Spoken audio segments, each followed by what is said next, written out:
I'd like to tell you about the strangest secret in the world. Some years ago, the late Nobel Prize-winning Dr. Albert Schweitzer was being interviewed in London, and a reporter asked him, "Doctor, what's wrong with men today?" And the great doctor was silent a moment, and then he said, "Men simply don't think." It's about this that I want to talk with you. We live today in a golden age. This is an era that man has looked forward to, dreamed of, and worked toward for thousands of years. But since it's here, we pretty well take it for granted. We in America are particularly fortunate to live in the richest land that ever existed on the face of the earth, a land of abundant opportunity for everyone. But do you know what happens? Well, let's take 100 men who start even at the age of 25. Do you have any idea what will happen to those men by the time they're 65? These 100 men who all start even at the age of 25 believe they're going to be successful. If you ask any one of these men if he wanted to be a success, he'd tell you he did. And you'd notice that he was eager toward life, that there was a certain sparkle to his eye, an erectness to his carriage, and life seemed like a pretty interesting adventure to him. But by the time they're 65, 1 will be rich. 4 will be financially independent. 5 will still be working. 54 will be broke. Now think a moment. Out of the 100, only 5 make the grade. Now why do so many fail? What has happened to the sparkle that was there when they were 25? What's become of the dreams, the hopes, the plans? And why is there such a large disparity between what these men intended to do and what they actually accomplished? When we say about 5% achieve success, we have to define success. And here's the best definition I've ever been able to find. Success is the progressive realization of a worthy ideal. If a man is working toward a predetermined goal and knows where he's going, that man is a success. If he's not doing that, he's a failure. Success is the progressive realization of a worthy ideal. Rollo May, the distinguished psychiatrist, wrote a wonderful book called Man's Search for Himself. And in this book he says, the opposite of courage in our society is not cowardice. It is conformity. And there you have the trouble today. It's conformity, people acting like everyone else without knowing why, without knowing where they're going. Now think of it. In America right now, there are over 18 million people 65 years of age and older. And most of them are broke. They're dependent on someone else for life's necessities. Now, we learn to read by the time we're 7. We learn to make a living by the time we're 25. Usually by that time, we're not only making a living, we're supporting a family. And yet by the time we're 65, we haven't learned how to become financially independent in the richest land that has ever been known. Why? We conform. And the trouble is that we're acting like the wrong percentage group, the 95 who don't succeed. Now, why do these people conform? Well, they really don't know. These people believe that their lives are shaped by circumstances, by things that happen to them, by exterior forces. They're outer-directed people. A survey was made one time that covered a lot of men, working men, and these men were asked, "Why do you work? Why do you get up in the morning?"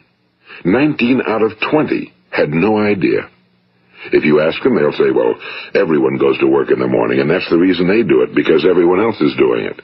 Now let's get back to our definition of success. Who succeeds? The only person who succeeds is the person who is progressively realizing a worthy ideal. He's the person who says, I'm going to become this, and then begins to work toward that goal. I'll tell you who the successful people are. A success is the school teacher who's teaching school because that's what he or she wants to do. The success is the woman who's a wife and mother because she wanted to become a wife and mother and is doing a good job of it. The success is the man who runs the corner gas station because that was his dream. That's what he wanted to do. The success is the successful salesman who wants to become a top-notch salesman and grow and build with his organization. A success is anyone who is doing deliberately a predetermined job because that's what he decided to do deliberately. But only 1 out of 20 does that.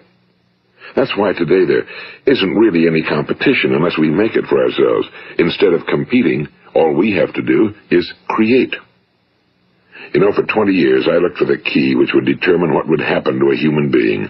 Was there a key I wanted to know which would make the future a promise that we could foretell to a large extent? Was there a key that would guarantee a person's becoming successful if he only knew about it and knew how to use it? Well, there is such a key, and I've found it. Have you ever wondered why so many men work so hard and honestly without ever achieving anything in particular, and others don't seem to work hard and yet seem to get everything? They seem to have the magic touch. You've heard them say that about someone. Everything he touches turns to gold. And have you ever noticed that a man who becomes successful tends to continue to become successful? And on the other hand, have you noticed how a man who's a failure tends to continue to fail? Well, it's because of goals. Some of us have goals, some don't. People with goals succeed because they know where they're going. It's that simple. Think of a ship leaving a harbor, and think of it with the complete voyage mapped out and planned. The captain and crew know exactly where it's going and how long it'll take. It has a definite goal. Now, 9,999 times out of 10,000, it will get to where it started out to get. Now, let's take another ship, just like the first, only let's not put a crew on it or a captain at the helm. Let's give it no aiming point, no goal, no destination. We just start the engines and let it go. I think you'll agree with me that if it gets out of the harbor at all, it will either sink or wind up on some deserted beach, a derelict.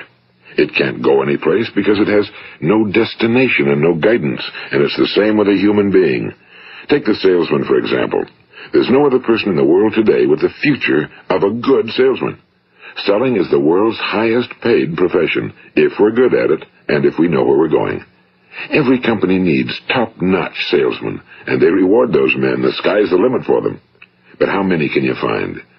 Someone once said the human race is fixed, not to prevent the strong from winning, but to prevent the weak from losing. The American economy today can be likened to a convoy in time of war. The entire economy is slowed down to protect its weakest link, just as the convoy had to go at the speed that would permit its slowest vessel to remain in formation. That's why it's so easy to make a living today. It takes no particular brains or talent to make a living and support a family today. So we have a plateau of so-called security, if that's what a person's looking for. But we do have to decide how high above this plateau we want to aim. Now let's get back to the strangest secret in the world, the story that I wanted to tell you today. Why do men with goals succeed in life and men without them fail? Well, let me tell you something which, if you really understand it, will alter your life immediately. If you understand completely what I'm going to tell you from this moment on, your life will never be the same again. You will suddenly find that good luck just seems to be attracted to you. The things you want just seem to fall in line, and from now on you won't have the problems, the worries, the gnawing lump of anxiety that perhaps you've experienced before. Doubt, fear, well, they'll be things of the past. Here's the key to success and the key to failure. We become what we think about. Now let me say that again. We become what we think about. Throughout all history, the great wise men and teachers, philosophers and prophets have disagreed with one another on many different things. It's only on this one point that they are in complete and unanimous agreement.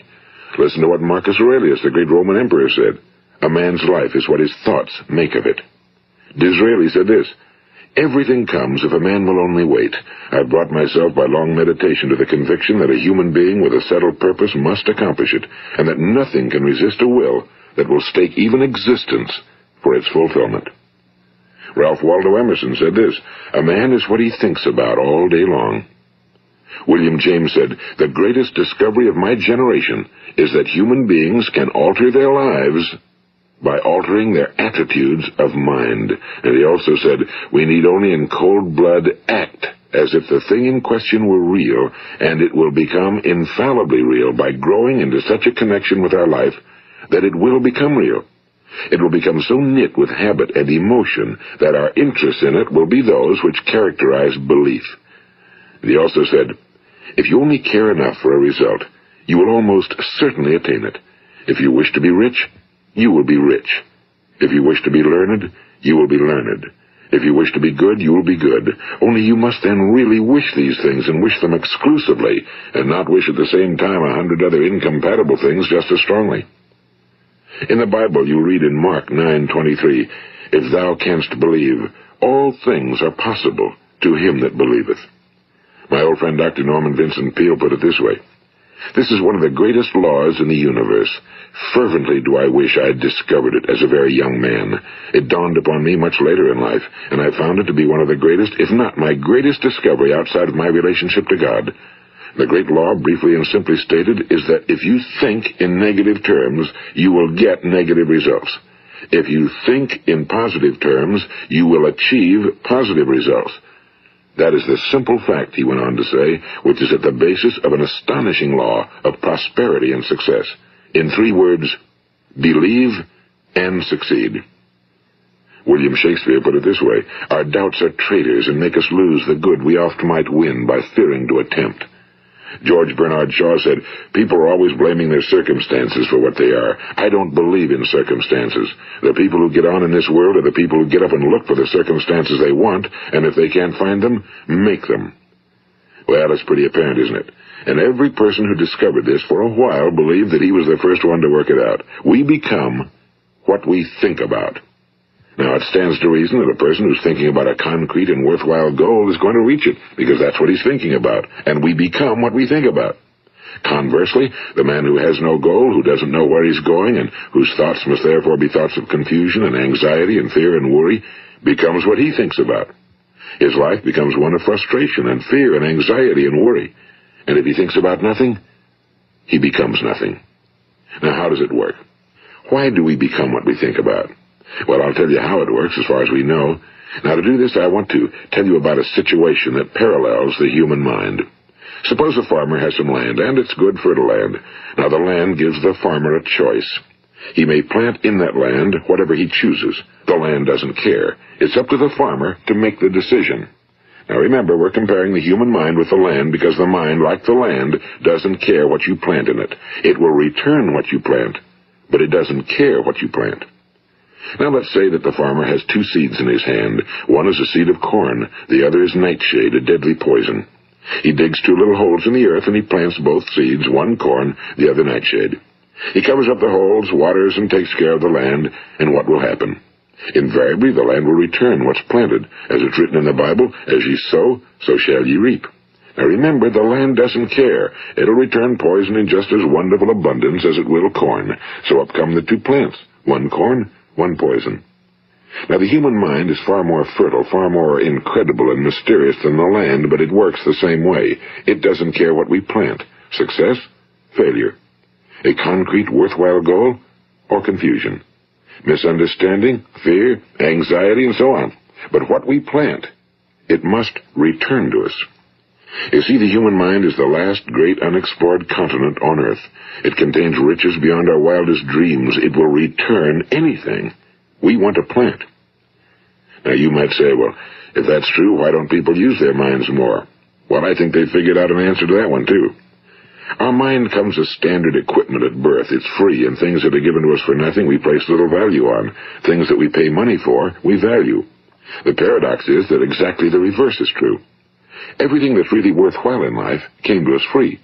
Our minds, our souls, our bodies, our hopes, our dreams, our ambitions, our intelligence, our love of family and children and friends and country, all these priceless possessions are free. But the things that cost us money are actually very cheap and can be replaced at any time. A good man can be completely wiped out and make another fortune. He can do that several times. Even if our home burns down, we can rebuild it. But the things we got for nothing, we can never replace. The human mind isn't used because we take it for granted. Familiarity breeds contempt. It can do any kind of job we assign to it, but generally speaking, we use it for little jobs instead of big, important ones. Universities have proved that most of us are operating on about 10% or less of our abilities. So decide now, what is it you want? Plant your goal in your mind. It's the most important decision you'll ever make in your entire life. What is it you want? Do you want to be an outstanding salesman? A better worker at your particular job? Do you want to go places in your company? In your community? Do you want to get rich? All you've got to do is plant that seed in your mind, care for it, work steadily toward your goal, and it will become a reality. It not only will, there's no way that it cannot. You see, that's a law, like the laws of Sir Isaac Newton, the laws of gravity. If you get on top of a building and jump off, you'll always go down. You'll never go up, and it's the same with all the other laws of nature. They always work. They're inflexible. Think about your goal in a relaxed, positive way. Picture yourself in your mind's eye as having already achieved this goal. See yourself doing the things you will be doing when you've reached your goal. Ours has been called the phenobarbital age, the age of ulcers and nervous breakdowns and tranquilizers. At a time when medical research has raised us to a new plateau of good health and longevity, far too many of us worry ourselves into an early grave trying to cope with things in our own little personal ways without learning a few great laws that will take care of everything for us. These things we bring on ourselves through our habitual way of thinking. Every one of us is the sum total of his own thoughts. He is where he is because that's exactly where he really wants to be, whether he'll admit that or not. Each of us must live off the fruit of his thoughts in the future, because what you think today and tomorrow, next month and next year, will mold your life and determine your future. You're guided by your mind. I remember one time I was driving through eastern Arizona, and I saw one of those giant earth-moving machines roaring along the road at about 35 miles an hour with what looked like 30 tons of dirt in it. A tremendous, incredible machine, and there was a little man perched way up on top with the wheel in his hands guiding it. And as I drove along, I was struck by the similarity of that machine to the human mind. Just suppose you're sitting at the controls of such a vast source of energy. Are you going to sit back and fold your arms and let it run itself into a ditch? Or are you going to keep both hands firmly on the wheel and control and direct this power to a specific, worthwhile purpose? It's up to you. You're in the driver's seat. You see, the very law that gives us success is a two-edged sword. We must control our thinking. The same rule that can lead a man to a life of success, wealth, happiness, and all the things he ever dreamed of for himself and his family. That very same law can lead him into the gutter. It's all in how he uses it, for good or for bad. This is the strangest secret in the world. Now, why do I say it's strange, and why do I call it a secret? Actually, it isn't a secret at all. It was first promulgated by some of the earliest wise men, and it appears again and again throughout the Bible, but very few people have learned it, understand it.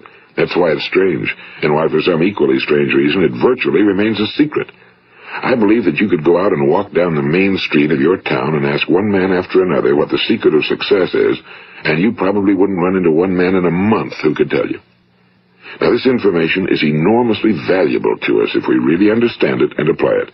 It's valuable to us not only for our own lives, but the lives of those around us, our families, employees, associates, and friends. Life should be an exciting adventure. It should never be a bore.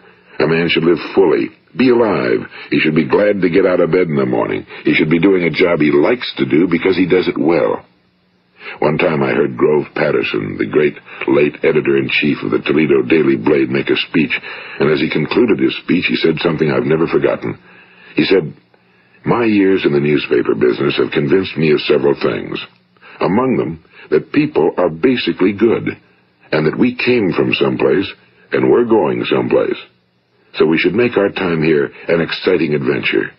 The architect of the universe didn't build a stairway leading nowhere." And the greatest teacher of all, the carpenter from the plains of Galilee, gave us the secret time and time again. As ye believe, so shall it be done unto you. I've explained the strangest secret in the world and how it works. Now, on this side, I want to explain how you can prove to yourself the enormous returns possible in your own life by putting this secret to a practical test. I want you to make a test that will last 30 days. It isn't going to be easy, but if you'll give it a good try, it will completely change your life for the better. Now, back in the 17th century, Sir Isaac Newton, the English mathematician and natural philosopher, gave us some natural laws of physics which apply as much to human beings as they do to the movement of bodies in the universe. And one of these laws is that for every action, there is an equal and opposite reaction. Simply stated, as it applies to you and me, it means we can achieve nothing without paying the price. The results of your 30-day experiment will be in direct proportion to the effort you put forth. To be a doctor, you must pay the price of long years of difficult study. To be successful in selling, and remember that each of us succeeds to the extent of his ability to sell. Selling our families on our ideas, selling education in schools, selling our children on the advantages of living the good and honest life, selling our associates and employees on the importance of being exceptional people. To, of course, the profession of selling itself. But to be successful in selling our way to the good life, we must be willing to pay the price. Now, what is that price? Well, it's many things. First, it's understanding emotionally, as well as intellectually, that we literally become what we think about, that we must control our thoughts if we're to control our lives. It's understanding fully that as ye sow, so shall ye reap. Second, it's cutting away all fetters from the mind and permitting it to soar as it was divinely designed to do. It's the realization that your limitations are self-imposed and that the opportunities for you today are enormous beyond belief. It's rising above narrow-minded pettiness and prejudice. And third, it's using all your courage to force yourself to think positively on your own problem, to set a definite and clearly defined goal for yourself, to let your marvelous mind think about your goal from all possible angles, to let your imagination speculate freely upon many different possible solutions, to refuse to believe that there are any circumstances sufficiently strong to defeat you in the accomplishment of your purpose, to act promptly and decisively when your course is clear, and to keep constantly aware of the fact that you are, at this moment, standing in the middle of your own acres of diamonds, as Russell Conwell used to point out. And fourth, save at least 10% of every dollar you earn. It's also remembering that no matter what your present job, it has enormous possibilities, if you're willing to pay the price. Now let's just go over the important points in the price each of us must pay to achieve the wonderful life that can be ours. It is, of course, worth any price. 1. You will become what you think about. 2. Remember the word imagination and let your mind begin to soar. 3. Courage. Concentrate on your goal every day. 4. Save 10% of what you earn. And 5. Action. Ideas are worthless unless we act on them. Now, I'll try to outline the 30-day test I want you to make. Keep in mind that you have nothing to lose by making this test and everything you could possibly want to gain. There are two things that may be said of everyone. Each of us wants something, and each of us is afraid of something. I want you to write on a card what it is you want more than anything else. It may be more money. Perhaps you'd like to double your income or make a specific amount of money. It may be a beautiful home. It may be success at your job. It may be a particular position in life. It could be a more harmonious family. Each of us wants something. Now write down on your card specifically what it is you want. Make sure it's a single goal and clearly defined. You needn't show it to anyone, but carry it with you so that you can look at it several times a day. Think about it in a cheerful, relaxed, positive way each morning when you get up, and immediately you have something to work for, something to get out of bed for, something to live for. Look at it every chance you get during the day and just before going to bed at night. And as you look at it, remember that you must become what you think about, and since you're thinking about your goal, you realize that soon it will be yours. In fact, it's yours really the moment you write it down and begin to think about it. Look at the abundance all around you as you go about your daily business. You have as much right to this abundance as any other living creature. It's yours for the asking. Now we come to the difficult part. Difficult because it means the formation of what is probably a brand new habit, and new habits are not easily formed. Once formed, however, it will follow you for the rest of your life. Stop thinking about what it is you fear. Each time a fearful or negative thought comes into your consciousness, replace it with a mental picture of your positive and worthwhile goal. And there will come times when you'll feel like giving up. It's easier for a human being to think negatively than positively. That's why only 5% are successful. You must begin now to place yourself in that group. For 30 days, you must take control of your mind. It will think about only what you permit it to think about. Each day for this 30-day test, do more than you have to do. In addition to maintaining a cheerful, positive outlook, give of yourself more than you've ever done before.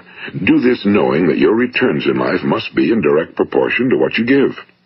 The moment you decide on a goal to work toward, you're immediately a successful person. You are then in that rare and successful category of people who know where they're going. Out of every 100 people, you belong to the top 5. Don't concern yourself too much with how you're going to achieve your goal. Leave that completely to a power greater than yourself. All you have to do is know where you're going. The answers will come to you of their own accord and at the right time. Remember these words from the Sermon on the Mount, and remember them well. Keep them constantly before you this month of your test. Ask, and it shall be given you. Seek, and ye shall find. Knock, and it shall be opened unto you. For every one that asketh receiveth, and he that seeketh findeth, and to him that knocketh it shall be opened. It's as marvelous and as simple as that. In fact, it's so simple that in our seemingly complicated world, it's difficult for an adult to understand that all he needs is a purpose and faith. For 30 days, Do your very best. If you're a salesman, go at it as you've never done before, not in a hectic fashion, but with the calm, cheerful assurance that time well spent will give you the abundance in return you deserve and want. If you're a homemaker, devote your 30-day test to completely giving of yourself without thinking about receiving anything in return, and you'll be amazed at the difference it makes in your life. No matter what your job, do it as you've never done it before for 30 days. And if you've kept your goal before you every day, you'll wonder and marvel at this new life you've found. Dorothea Brand, the outstanding editor and writer, discovered it for herself and tells about it in her fine book, Wake Up and Live. Her entire philosophy is reduced to the words, act as though it were impossible to fail. She made her own test with sincerity and faith, and her entire life was changed to one of overwhelming success. Now, you make your test for 30 full days. Don't start your test until you've made up your mind to stick with it. You see, by being persistent, you're demonstrating faith. Persistence is simply another word for faith. If you didn't have faith, you'd never persist. If you should fail during your first 30 days, by that I mean suddenly find yourself overwhelmed by negative thoughts, you've got to start over again from that point and go 30 more days. Gradually, your new habit will form until you find yourself one of that wonderful minority to whom virtually nothing is impossible. And don't forget the card. It's vitally important as you begin this new way of living. On one side of the card, write your goal, whatever it may be. On the other side, write the words we've quoted from the Sermon on the Mount. Ask, and it shall be given you. Seek, and ye shall find. Knock, and it shall be opened unto you. Nothing great was ever accomplished without inspiration. See that during these crucial first 30 days, your own inspiration is kept at a peak. And above all, don't worry.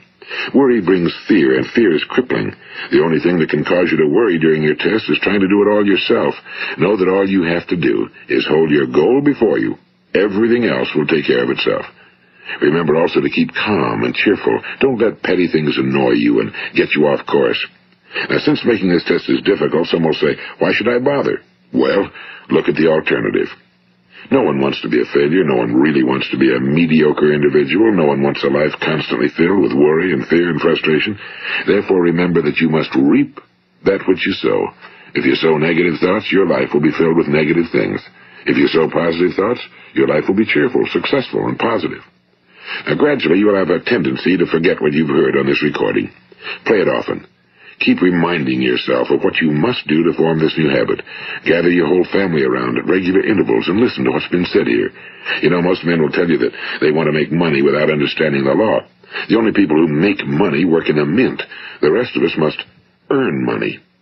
This is what causes those who keep looking for something for nothing or a free ride to fail in life. The only way to earn money is by providing people with services or products which are needed and useful. We exchange our time and our product or service for the other man's money. Therefore, the law is that our financial return will be in direct proportion to our service. Now, success is not the result of making money. Making money is the result of success, and success is in direct proportion to our service. Most people have this law backwards. They believe that you're successful if you earn a lot of money. The truth is that you can only earn money after you're successful. It's like the story of the man who sat in front of the stove and said to it, "Give me heat, and then I'll add the wood." How many men and women do you know, or do you suppose there are today, who take the same attitude toward life? There are millions. We've got to put the fuel in before we can expect heat. Likewise, we've got to be of service first before we can expect money. Don't concern yourself with the money. Be of service. Build, work, dream, create. Do this, and you'll find there's no limit to the prosperity and abundance that will come to you. Prosperity, you know, is founded upon a law of mutual exchange. Any person who contributes to prosperity must prosper in turn himself. Sometimes the return will not come from those you serve, but it must come to you from someplace, because that's the law. For every action, there is an equal and opposite reaction. As you go daily through your 30-day test period, remember that your success will always be measured by the quality and quantity of service you render, and money is a yardstick for measuring this service. No man can get rich himself unless he enriches others. Now, there are no exceptions to a law. You can drive down any street in America and from your car estimate the service that's being rendered by the people living on that street. Had you ever thought of this yardstick before? It's interesting. Some, like ministers and priests and other devoted people, measure their returns in the realm of the spiritual, but again, their returns are equal to their service. Once this law is fully understood, any thinking person can tell his own fortune. If he wants more, he must be of more service to those from whom he receives his return. If he wants less, he has only to reduce his service. This is the price you must pay for what you want. If you believe you can enrich yourself by deluding others, you can end only by deluding yourself. It may take some time, but just as surely as you breathe, you'll get back what you put out. Don't ever make the mistake of thinking you can avert this. It's impossible. The prisons and the streets where the lonely walk are filled with people who tried to make new laws just for themselves. We may avoid the laws of man for a while, but there are greater laws that cannot be broken. An outstanding medical doctor recently pointed out 6 steps that will help you realize success. 1. Set yourself a definite goal. 2. Quit running yourself down. 3. Stop thinking of all the reasons why you cannot be successful and instead think of all the reasons why you can. 4. Trace your attitudes back through your childhood and try to discover where you first got the idea you couldn't be successful, if that's the way you've been thinking. 5. Change the image you have of yourself by writing out a description of the person you would like to be. And 6. Act the part of the successful person you have decided to become. The doctor who wrote those words is a noted West Coast psychiatrist, Dr. David Harold Fink. Do what the experts since the dawn of recorded history have told you must do. Pay the price by becoming the person you want to become. It's not nearly as difficult as living unsuccessfully. Make your 30-day test, then repeat it again, and each time it will become more a part of you until you'll wonder how you could ever have lived any other way. Live this new way, and the floodgates of abundance will open and pour over you more riches than you may have dreamed existed. Money? Yes, lots of it. But what's more important, you'll have peace. You'll be in that wonderful minority who lead calm, cheerful, successful lives. Start today. You have nothing to lose, but you have a whole life to win. This is Earl Nightingale, and thank you.